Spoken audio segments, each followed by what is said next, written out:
Hello and welcome to the Hibs Observer Monday briefing with myself, Liam Bryce, joined by Craig Nisbet to look back at Saturday's 3-0 win over Clydebank in the Scottish Cup and the latest Hibs news in the transfer market. Slightly later than advertised this afternoon, folks, so if you have been hanging around waiting on us, we do apologise and thanks for sticking in with us. Craig, first of all, how are you? Thanks for joining us again. I'm good, mate. I'm good. It was an interesting game at the weekend. So look forward to talking about the goals and some other bits, and getting into the transfer market, which I think we all thought was going to be go slightly different than it has been. But hopefully, we'll discuss a wee bit about that. I know it's been suspiciously quiet. Obviously, a few players that we do know that Hibs are interested, but here we are, 20th of January, and Hibs haven't made a signing yet. David Gray has obviously said that he does expect players to come in before the end of the window, but it has been a bit of a slow burner. However, we'll get to that in due course. We're going to talk about the Clydebank game first of all, but obviously, very first of all, a word for our sponsor, Good Vibe Giveaways, are proud to sponsor the Hibs Observer and offer fantastic prizes to fans of the club. Prizes change weekly and include tech and gadgets, days out, weekends away, tax-free cash, and even Oasis tickets. So get your tickets now at www.goodvibesgiveaways.com. So Hibs safely into the fifth round of the Scottish Cup with a 3-0 victory over Clydebank of the West of Scotland Premier Division. So I must apologise, folks, we don't have access to StatsBomb data for the Scottish Cup, so we're not going to be able to bring you anything on that front today, but we will have a look at the goals and talk about maybe who impressed, perhaps who didn't impress in the 3-0 win, because Hibs were never really in any danger, Craig, I feel, but it was all very low key. I thought they did what they had to do and sort of nothing else really, I felt.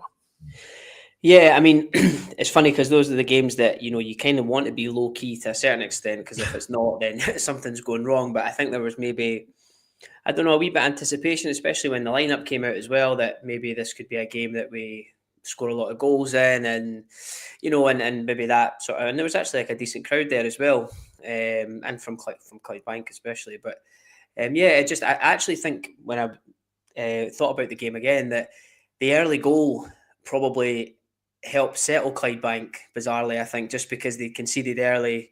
And then I think for us, it kind of meant, we've got that goal, right, okay, we can now settle into the game. And then I think that just sort of let the tempo go a little bit flat, because I think early on you could see it was maybe going to take a set piece or something, an error or something for Clydebank to get a goal potentially in the game. And because we dominated the ball quite a lot, they were able just to kind of sit back, and we kind of struggled at times to create a decent chance. And I actually turned to one of the boys I go with and said, I really hope we don't score straight after half time and the second half plays out the same very quickly. And it's sort of, I think it was a wee bit better in the second half, and obviously Bowie coming on and stuff like that.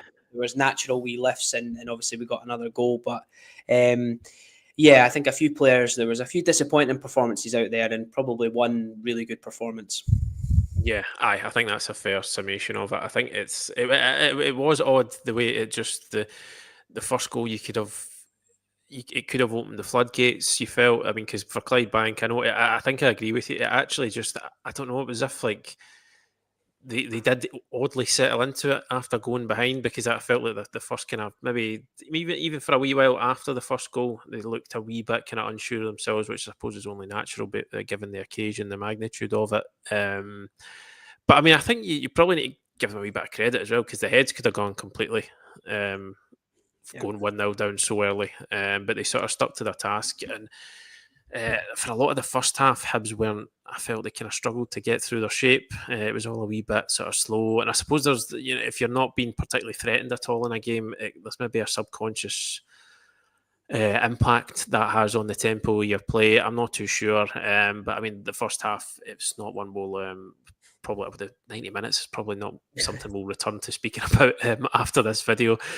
So why don't we just talk through the goals, because they were obviously the highlights of the afternoon. Well, a couple of returns and a debut notwithstanding. So I mean, the first goal, the first couple of minutes, it was Martin Boyle on the score sheet yet again. He's starting to make a real habit of this again. It was a sort of trademark Martin Boyle goal, wasn't it? Kind of arriving at the right time to finish from close range. Yeah, it's certainly becoming a trademark for him, getting in and around the penalty box and offering that in there, which I think is good. And yeah, I mean, we obviously, in terms of the lineup, we went like fairly strong. I thought, we kept the same shape. There was a wee bit, actually before the game, you could see we warmed up. I don't know if you noticed, we warmed up in a back four, try to get a bit of mind games in there, I think, with Clydebank at the other side. But obviously, Milotnikov did end up playing sort of left wing back, and I really liked him out there. It did give us, with no Obita and Nicky Cadden, he gave such like a natural sort of threat down that side in terms of coming in, being able to cut inside the pitch. So yeah, I mean, the first goal, it's sort of like a long ball in from Iredale, and the sort of Clydebank fullback just sort of loses sight of the ball a little bit, and Hoylett gets into this position here, and I think it's something I've noticed he can do quite a lot, is he sort of slows things down, and he's got quite a good little turn of pace and a little burst of pace that he can go in, and he sort of just squares up the centre half. And if you go into the next clip, he's then able just to sort of, he creates like an extra bit of space to be able to deliver the ball. So he almost kind of dribbles away from the goal, but he's able to, like, because he's obviously very technically very good, he's able then to just sort of pull away and use his left foot to bring it in. And it's just it's Martin Boyle starting to do it when he's in and around the penalty box. It's just a good run across, and just a really nice, uses the pace that Hoylett's cross just to guide it into the net. And yeah, what a run of form he's on. Yeah, aye. We will have more a kind of focus on Martin Boyle tomorrow, folks. So do keep an eye on the YouTube channel for that. But yeah, aye, he's kind of really good goal scoring form, and it's not to give too much away about what we'll talk about tomorrow, but it's just the change of shape, positioning, and just seemingly, I think probably a good bit of man management from David Gray. I've got him back to his best. So let's just, so again, really not much else to report from that first half. So we'll go straight to the second half. I think the second goal was probably the pick of the bunch for me. I don't know if you agree with that. Yeah. Yeah, you're right. The first half, we kind of went round sort of in a bit of a U shape in possession, really. I don't think Levitt and Kwon particularly worked too well in the middle of the park, kind of often getting in each other's way, both quite deep. And then on the other side, like I thought Lewis Miller just, he was determined to skin everybody and whip a cross in and or score a goal or something like that. And it can happen in games like that, especially when you go 1-0 up, that players have that confidence, and obviously the run we've been on as well. But, I'm sure David Gray would be reiterating that we stick to the stuff that got us to where we are, and in terms of how we move the ball and things like that. So it was a wee bit frustrating, but you could see as well, like we've spoke about the shape a few times on the show, that Nicky Cadden is able to sort of, if we can get the ball out to him early enough, he doesn't need much to just whip in a great ball. And on the other side, if that's not working with Chris Cadden or Lewis Miller, and with Milotnikov coming in, he was wanting to drift inside. So we were kind of running into a bit of trouble in the middle where it was all busy, where Clydebank had kind of had their shape kind of set up to sort of take the pressure. So yeah, we had a couple of chances. I think Boyle raced through, cut the ball back, and Milotnikov hit one over the bar. And then after that, it just, there wasn't much to report. So no, straight, early on in the second half, and it's the ball works its way to Chris Cadden on the right hand side, and it's a little feature of which we'll discuss tomorrow about having Boyle in that sort of centre forward role, is that he's very comfortable reverting to being a winger, and what he would do, which would be overlapping Chris Cadden here as a fullback. And I highlighted Josh Campbell again as well, because he came on at half time. I sort of made it quite clear on Twitter what subs I would have made, but I got it very wrong. But Campbell came on, and actually this is why Campbell plays, because if you're going to have Martin Boyle out in this position here, you need somebody in the box to fill that role, not necessarily to score, but to challenge, to occupy the centre halves, to just be a nuisance in there as well. So yeah, ball goes into Cadden, Boyle overlaps, and then if you go into the next clip, it's we've seen him do it, I think, against Aberdeen, and it's sort of a big return where he's able to clip and dig the ball out from these positions here. And we've got Campbell at the front post, Hoylett coming into area there, and then it's Milotnikov in at the back post, and that sort of wing back role, which I quite liked him in. I don't imagine it'll be a place he'll play a lot for us, but I think he certainly brought like a bit of spark to it and a bit of life to it, and was probably the only bright spark in the first half, really, and maybe even throughout the game, arguably. And it's a great finish as well, because I think people forget. I think it's in that next clip actually that a ball coming in on the other side. It's a difficult one to do. But I think I was delighted for him to get a goal, because I thought he was probably the best player on the park. He looked eager to impress, didn't he? Having obviously had that injury, featured so kind of prominently at the start of the season, and I think there was always maybe going to be a natural drop off in his involvement, especially when things weren't going so well. It's a kind of environment where you maybe want to try and protect your younger players a wee bit. But he's obviously come then since signed that new contract, got injured. It was like he was kind of eager to remind everybody that what he's all about, wasn't it? Yeah, and he had a great run in the first half, where he picked the ball up and he carries it forward, and actually Martin Boyle makes a nice wee run and he sort of chops back inside and hits a shot that just goes past the post. So, I actually think David Gray's managed him really, really well. I think he took him out probably at the right time, and I think now as things are going better and things are moving in the right direction, and I think I think as fans, that's who we want to see starting to get some serious minutes under the belt, because he's got a lot of unbelievable attributes. Yeah, absolutely. And just to round off from Saturday's game, the third goal, another one for Martin Boyle, again just getting himself in the right place at the right time. Yeah, and it's Molotnikov down that side, probably the most natural position he kind of took up really in the game, getting it down the left. And we've seen it with Nicky Cadden and Obita when they've played. If you can, Obita did it last week against Motherwell. If you can get in and around those areas, we've now got bodies in the box that are getting on the end of the ball. And I think, again, I've highlighted Campbell, because again, that's where he is. He's in those areas, and you can see Boyle just hovering there. And actually, in the next clip, it's sort of. There's Rudy's. There's Rudy's goal. Belatedly, there's Rudy Molotnikov's goal. There's his finish. Good take. That's my fault, folks. There we go. But yeah, again, Campbell just kind of being in there, disrupting it, sort of takes a nick and a deflection and falls to Boyle, and he's just in that form at the minute where he gets himself up and over the ball, and it's a decent finish in past the goalkeeper, and sort of sees the game out really, and there wasn't too much to report after that apart from a couple of big substitutions. Yeah, Kieran Bowie coming back. You could see how. I think you could see it in just his general kind of disposition, his body language, the way he was going. You could see how desperate he must have been to get back on the pitch, because that's got to have been a really sickening few months for him, isn't it?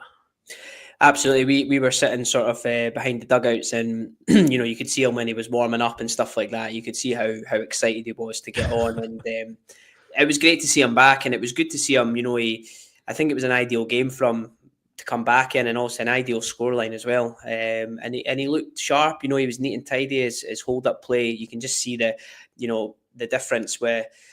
If not to pick on Kukurevich, I know it's his first game back as well, but you can see the difference in just the hold-up play and just the way he moves around the pitch and stuff like that. So it was good to see him on and getting back. And obviously, when I've seen his interview where he sort of says he feels like he's ready to go and ready to be more involved, which, it is he was a new signing, but it feels like an even newer signing now. And, he's come back at such a great time and a crucial time for us as well.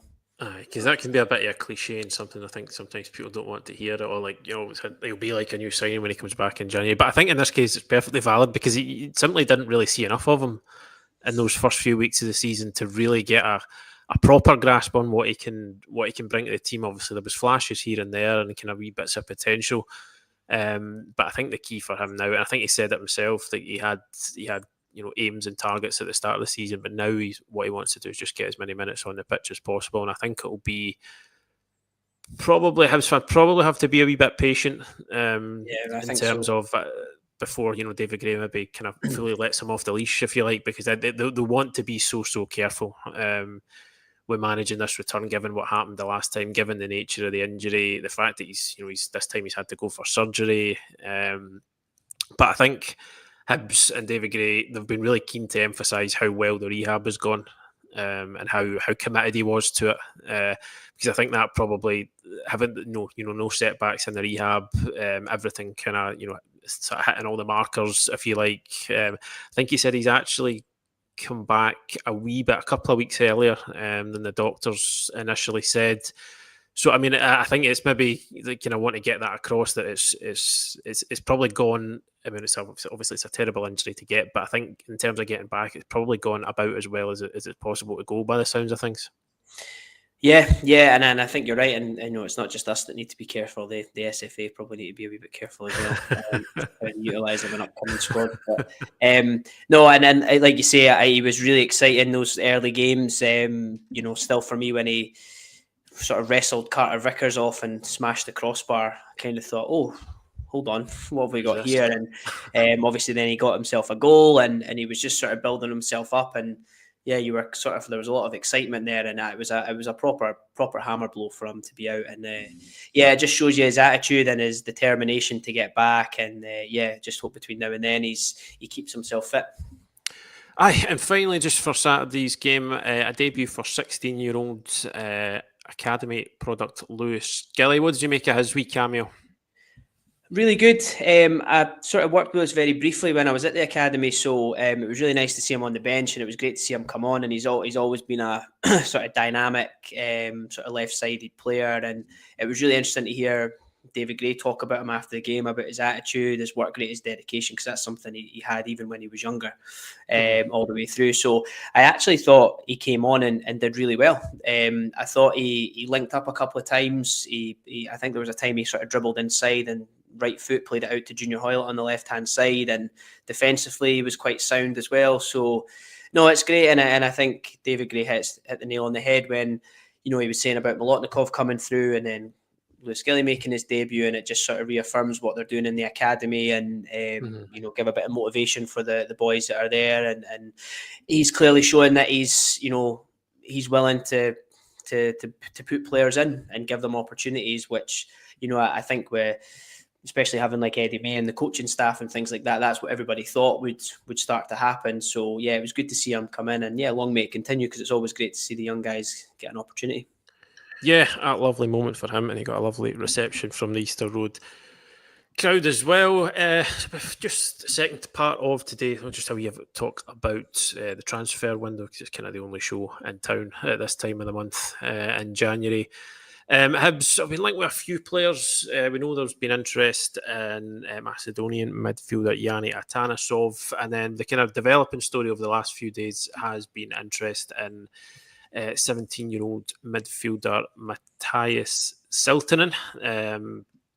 He plays in the Finnish top flight. Hibs have had more than one. They've made more than one offer for him as well. I mean, we'll talk about the kind of the way this looks to be heading in a minute or so, but have you had a chance to kind of have a look at this kid? I mean, what immediately stood out for me was the amount of appearances he's made.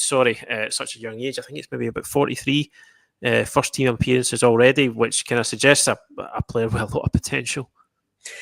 Yeah, it's funny because I don't know if I've just been burned so many times that straight away when you see this linked to him, I kind of thought, oh, no, what are we doing? But, I think if we are going to go down that route and the model that I think that we're trying to put into place at the club, then, someone that's had, like you say, 40 odd appearances and so young, then,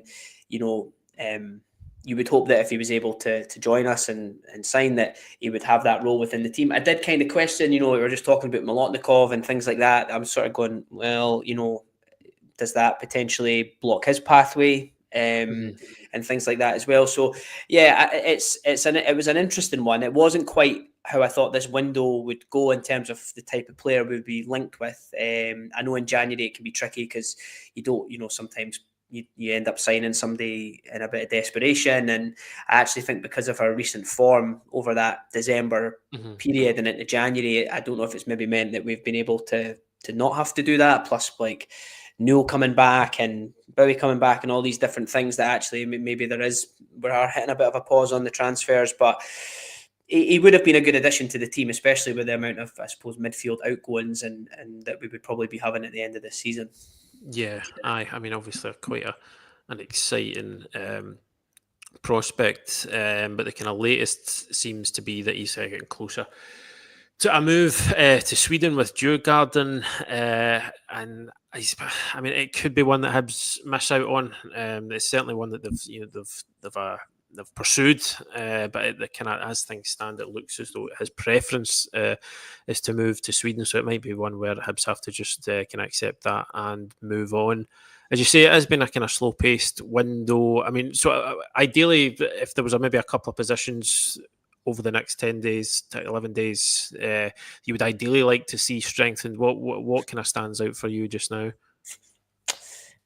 It's tricky. I think goalkeeper. I think Jordan Smith's done an amazing job coming in, but I think that I still think we need to strengthen that position. Whether you do that in January, I don't know, and I'm sure that's the conversations that they're having. Aside from that, across the back line and in terms of wing backs, where we've got quite a decent amount of players in there. We've got Ekpiteta to come back, obviously O'Hora coming back now.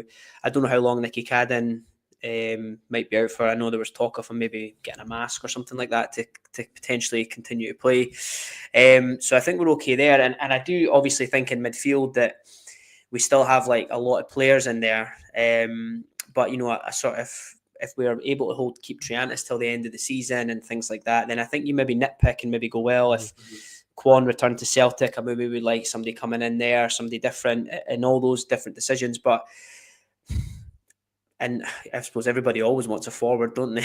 Always want a striker. But again, I think, 6-7 weeks ago, we probably did want a striker, and we spoke about, do you bring Venti back? Like, what are we going to do? But now Boyle's scoring goals. We've got Bowie coming back. I do wonder if this form has kind of meant that we've just taken stock a little bit more in the transfer window.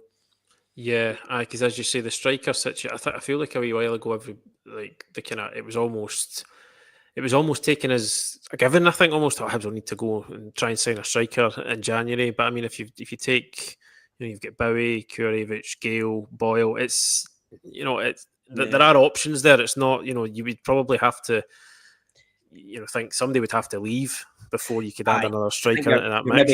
Ellie Yuan can play up there when he comes back as well. So that's the only other one. Has changed a bit.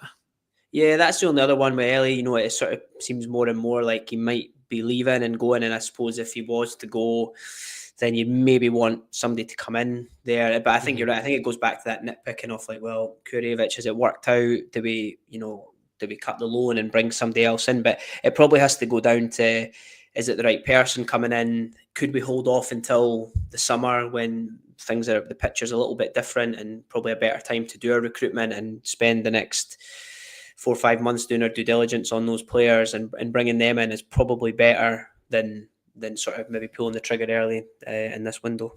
Yeah, I mean, certainly just from listening to David Gray, he's used that kind of phrase X factor a few times, where it seems he's it's almost as if it's the way he's been speaking. Sometimes it's almost as if it's like less about him looking for certain positions, but more about if the opportunity comes along to bring in somebody who just kind of immediately raises the level in any area of the pitch, like the same way that you had with Mizzy and Malida last January. He's almost kind of been hinting that something like that is what he really wants, rather than saying, right, I want something for position X, Y, Z. But if they can find a certain player rather than a position, I mean, you wouldn't say no to a player like Mizzy Malida again, would you?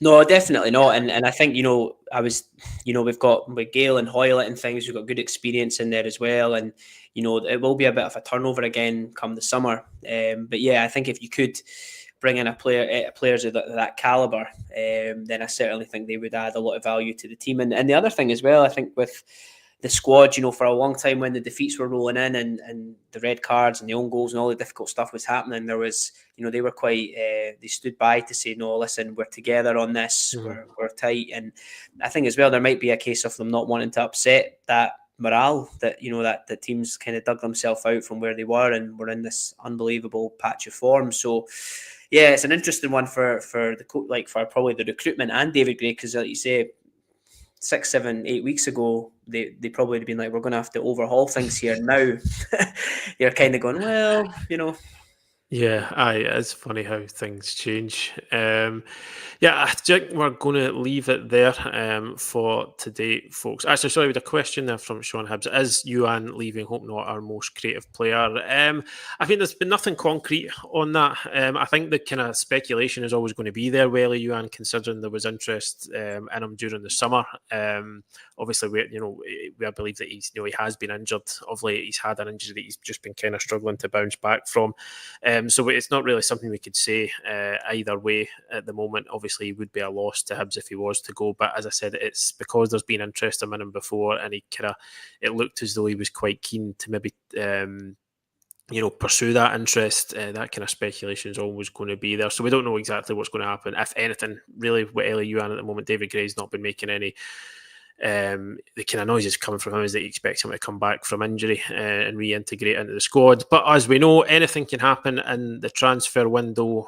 We'll endeavour to keep you up to date with all the latest developments, whether that's ingoings or outgoings between now and the deadline. But as I said, we're going to just park it there for today, folks. If you've not subscribed to our YouTube channel yet, I do urge you to get involved with us. We've really grown the channel, so thanks over the kind of last month or so. So thank you to everybody who has got involved with us. It's free to subscribe. It means you get a notification every time we go live, and it helps us to keep expanding and improving our content. As I said, we will be back tomorrow with a player focus on Martin Boyle, something a wee bit different in terms of the more tactical side of things that we try and do.